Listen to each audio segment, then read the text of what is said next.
Hello, I am Ji-Eun Lee. Today, we will discuss the anatomy of the medial patellofemoral ligament complex on MRI. Our previous session covered the medial quadriceps tendon femoral ligament, the most proximal component visible on axial images.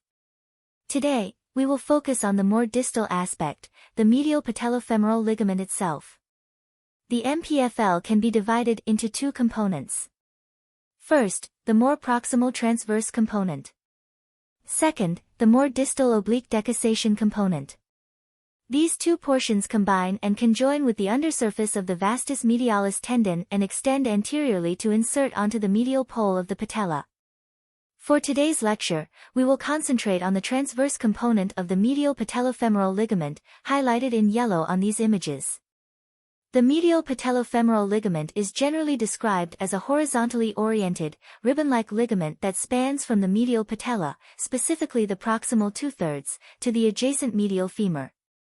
Its femoral attachment is most commonly located near the physeal scar, at a sulcus between the medial femoral epicondyle and the adductor tubercle. On axial MRI, the femoral attachment of the transverse medial patellofemoral ligament can be assessed immediately below the level of the adductor tubercle and just above the superior attachment of the superficial medial collateral ligament. It's important to note that the transverse component of the medial patellofemoral ligament is very thin and can be difficult to visualize, even in an uninjured state.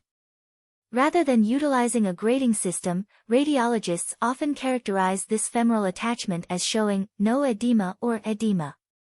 Thank you for watching. If you found my video helpful, please remember to like it.